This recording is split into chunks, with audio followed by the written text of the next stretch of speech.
Good morning po sa ating lahat. Dito po sa ating ginagawang ah, Garden of Eden project, Bio-intensive gardening, 4 square farming. Ayan, ang ibig pong sabihin ay sa 200 square meters po ay halos lahat ng kailangan natin para mag-survive ay makikita na po natin dyan, mula po sa manok, isda, ayan, at iba pang mga gulay, mga root crops. So ngayon po, ang ginagawa po natin day 2 ay ang pag-aayos po ng kulungan ng manok. At initial po, ang ilalagay po natin dyan ay tatlong Rhode Island. Tatlong Rhode Island po, nangingitlog na po sila. So yung ginagamit po natin ay yung mga scrap galing po sa junk shop. Ayan, so ang gagawin po natin, lagyan mo natin ng harang dyan, yero sa baba, kasi ang ilagay po natin dyan ay ipa. Ano po? So bakit po ipa? Kasi kailangan nila minsan ng magkahig, ganyan, at tinutuka din nila yung kahit yung mga ipa, ano. And ang double purpose din po yan after siguro 6 months or 1 year, depende sa dami ng manok, ay ang gagawin natin dyan, kukunin natin yung mga lumang ipa at ilalagay natin sa ating garden. Yan, so ibig sabihin may mga pataba na po, natural na po na pataba yun. Ganun po kaganda yan. So more on organic po tayo. By the way guys, ito pong pangputol po natin na ginagamit, ito po ay mabibili po natin sa Shopee, at pwede pong tingnan nyo po yung ano dyan, yung view products, ano po, at sa products po natin sa atin pong channel ay makikita po yan. At ang ginagamit natin dyan ay yun lang pong portable na drill, hand drill. So wala pong ibang kailangan, palitan lang po natin yung drill bit, ano, palitan lang po natin at ilalagay po natin yung pangtabas, ano po. Yun po ay pwedeng yero. Ayan, so po yung ating gagawin. So yun ang ano natin dyan, ginagawa natin, ano po, para mahirap na po yung ano, yung gunting, ano, naiipit po ako, sakit sa kamay. So medyo mahirap lang siyang i-cut yan dahil may groove kasi siya. Pero pag yung plain lang talaga, madali lang po guys. Madali lang gamitin. Ayan. So ngayon po ay tatali po natin dyan. Lalagyan po natin ng ipa. And then dyan na rin po sila mangingitlog. Ano po? Yung tatlo po natin ilalagay dyan ay nag-iitlog na po sila. At siguro nasa mga 2 months na po kaming pinapakinabangan yung itlog po ng ating pong mga manok. Yan. Maraming pong salamat po sa inyo. Pwede po nyo itong gayahin guys, lalo na sa mga lugar na nasa urban, no? Urban area, yung medyo konti lang yung ating area na mataniman, magagamit po ito guys. Kahit hindi ka na hindi ka nalalabas sa panahon ng pandemic, panahon ng tagulan, panahon ng kahit malimitahan po yung ating paglabas dahil nandyan na po ang lahat ng ating kailangan, ano po. So sa ating pong pinapatubo, meron po tayong idadagdag doon. At abangan na lang ninyo sa susunod na video po natin. So dito po ito, day 2, pangalawang araw ng ating paggawa ng ating 4 square farming or Garden of Eden project. Okay po, so salamat po sa inyo pong pagsusubaybay. God bless po sa ating lahat, at shout out sa bawat isa. Hindi ko na po may isa-isa na po sa mga nagsa-silent viewers, silent viewer po natin. Salamat po sa inyo. Ingat pa rin po tayo. Yan. Yes, more on organic po tayo. Ulitin ko po, more organic po tayo. Yung ating pong mga pinapandilig sa atin pong mga halaman ay galing din po sa kulungan ng isda. Ayan, so organic po tayo. Napakataba po. At hindi lang po mga halaman, pati din po yung aking mga bulaklak. Yan, dinadiligan po natin yung galing sa isda.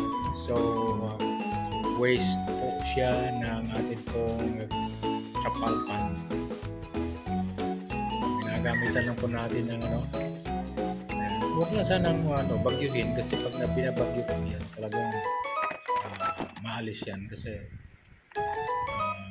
kahit naman ayusin mo yan ng pero yun po, matibay po yan, walang kalawang, puro bakal po yan, wala po tayong ginagamit na kahoy dyan, so ginagamit natin dyan ay mga bakal, galing din po sa junk shop yan, lahat po yan ay galing sa junk shop para makamura po tayo, kung yan ay graduhan, kung lagyan ninyo ng grado yan, ay maaaring hindi po yan papasa dahil medyo pangit po yan. Pero kumpara po sa magandang pagkagawa na yari sa kahoy, ay di hamak na matibay po yan dahil wala pong makakain na anay dyan. Ayan, wala makakain na anay. Ang kumakain lang dyan ay kalawang lang. Ayan, so nihatipan na po natin. Yung hati po natin ay inipit lang din po yan. Wala po tayong pako. Puro lang po yan alambre. So, yan. Okay po. God bless po sa ating lahat. Kung hindi ka pa po nakapag-subscribe, please consider to subscribe. Yan.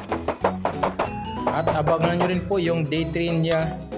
Ang day 3 niya ay ang paggawa natin ng mga flat raised bed. Ang gagamitin din po natin mga yero din po at mga lumang ref tub. Yun po yung ating gagawin na raised bed. Thank you po. God bless.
andyan na po yung ating tatlong manok.